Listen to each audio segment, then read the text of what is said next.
Football মাঠে গোল করার পর উদযাপনের আনন্দটাই আলাদা, কিন্তু সেই আনন্দই যদি হঠাৎ করে চরম আতঙ্কে রূপ নেয়, ঠিক এমনটাই ঘটেছে ইন্দোনেশিয়ার এক তরুণ ফুটবলারের সাথে।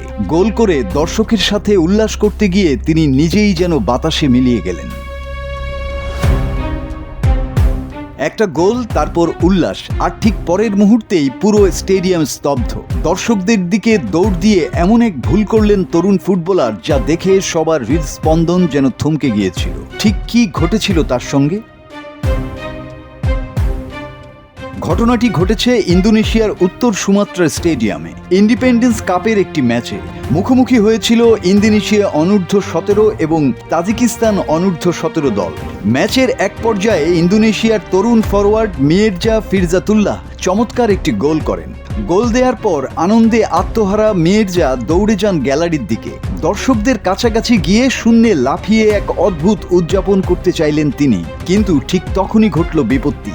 বিজ্ঞাপনের বোর্ড এবং গ্যালারির রেলিংয়ের মাঝে যে ফাঁকা জায়গা ছিল, মির্জা খেয়ালই করেননি যে সেটি আসলে একটি গর্ত।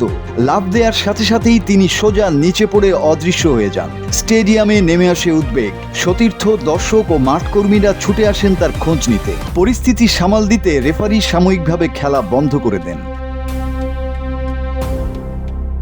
মুহূর্তের মধ্যে পুরো স্টেডিয়ামের আনন্দ স্তব্ধ হয়ে যায়।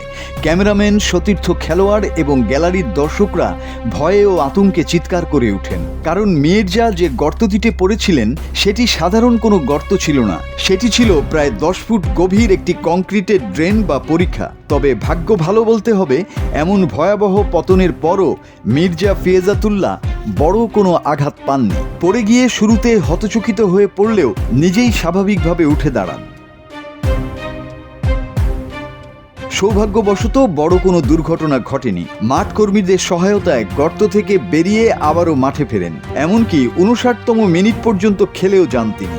ম্যাচ শেষে ইন্দোনেশিয়ার কোচ নোভা আরিয়ান্তা জানান, তরুণ এই ফুটবলার সম্পূর্ণ সুস্থ আছেন এবং গুরুতর কোনো আঘাত পাননি। তবে ব্যক্তিগতভাবে স্মরণীয় গোল করলেও দলকে জয় এনে দিতে পারেননি ফিরজাতুল্লাহ। শেষ পর্যন্ত তাজিকিস্তান দুর্দান্তভাবে ঘুরে দাঁড়িয়ে 2-2 গোলের ড্র নিয়ে মাঠ ছাড়ে। মাসুদ হাসান, বাংলা টিভি।